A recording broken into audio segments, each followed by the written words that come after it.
नमस्कार। आज का विषय है अयोध्या सिंह उपाध्याय हरिऔध का जीवन परिचय। खड़ी बोली की शुरुआत के कवियों में अयोध्या सिंह उपाध्याय हरिऔध एक महत्वपूर्ण नाम है।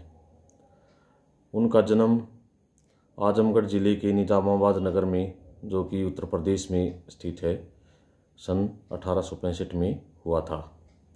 उनके पिता का नाम भोला सिंह था। उनकी शुरुआती शिक्षा फारसी भाषा में हुई।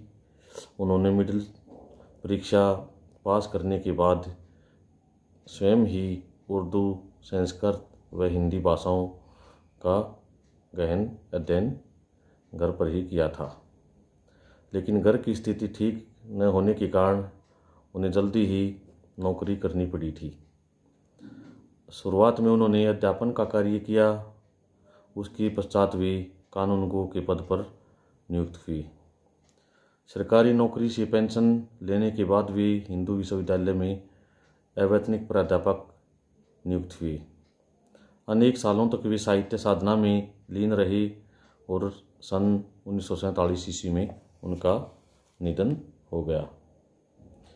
उनके प्रमुख प्रबंध काव्य हैं प्रिय प्रवास, जो कि 1914 में प्रकाशित हुआ था, जिसमें 17 सर्ग हैं। इसमें कृष्ण के बचपन से लेकर मथुरा प्रस्थान तक का वर्णन किया गया है।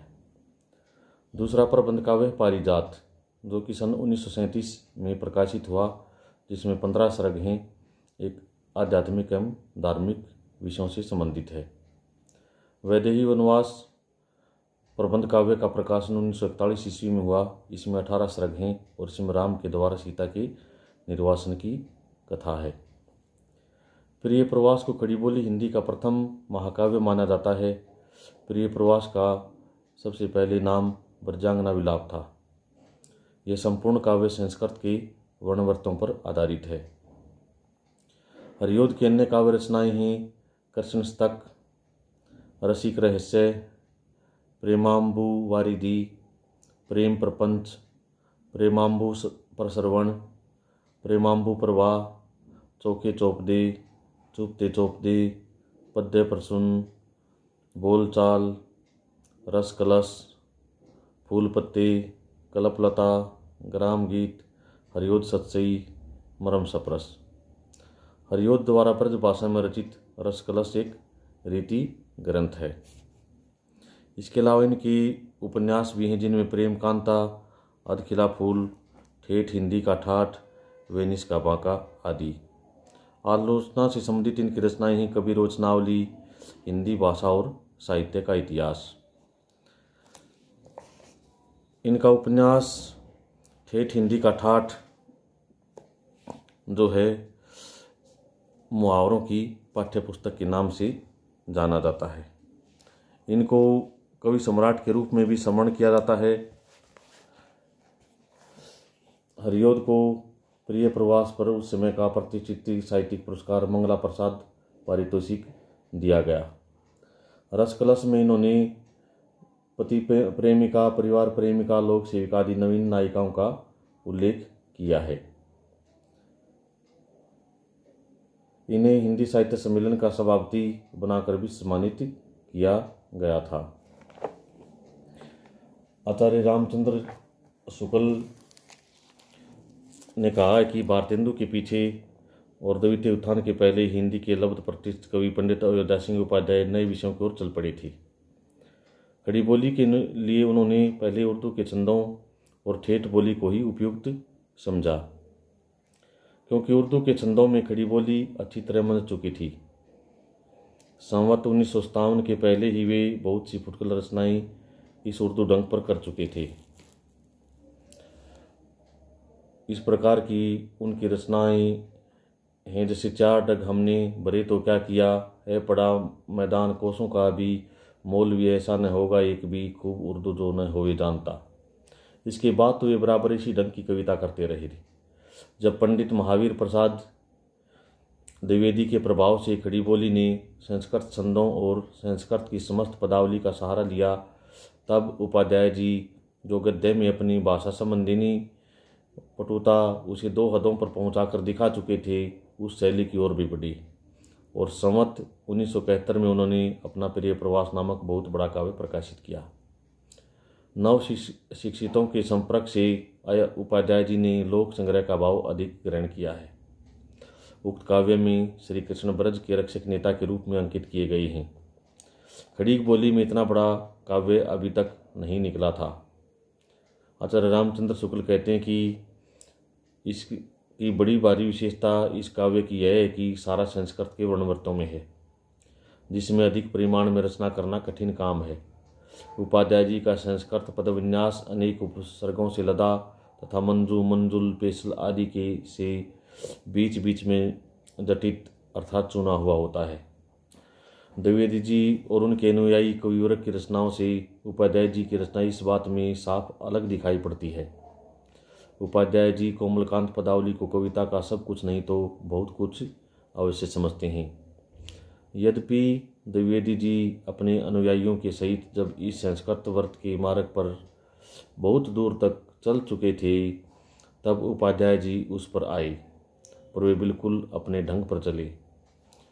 किसी प्रकार की रचना को हद पर, चाहे उस हद तक जाना अधिकतर लोगों को इष्ट न हो, पहुंचाकर दिखाने की प्रवृत्ति के अनुसार उपाध्याय जी ने अपने इस काव्य में कई जगह संस्कृत शब्दों की ऐसी लंबी लड़ी बांधी है कि हिंदी को है, या, किया, दिया ऐसी दो एक क्रियाओं के भीतर ही सिमटकर रह जाना पड़ता है। पर सर्वत्र यह बात नहीं है। अधिकतर पदों में बड़े ढंग से हिंदी अपनी चाल पर चलती दिखाई पड़ती है। प्रिय प्रवास अधिकतर भावव्यंजनात्मक और वर्णनात्मक है। कृष्ण के चले जाने पर ब्रज की दशा का वर्णन बहुत अच्छा कवि के द्वारा किया गया है। विरह वेदना से एक शुद्ध वचनावली प्रेम की अनेक अंतर्दशाओं की व्यंजना करती बहुत दूर तक चली चलती है। जैसा कि इसके नाम से प्रकट है, इसकी कथा वस्तु एक महाकाव्य तो क्या अच्छे प्रबंध काव्य के लिए भी पर्याप्त नहीं है। अतः प्रबंध काव्य के सब अवयव इसमें कहाँ से आ सकते हैं। किसी के वियोग में कैसी कैसी बातें मन में उठती हैं और क्या क्या कहकर लोग रोते हैं, इसका जहाँ तक विस्तार हो सका है किया गया है।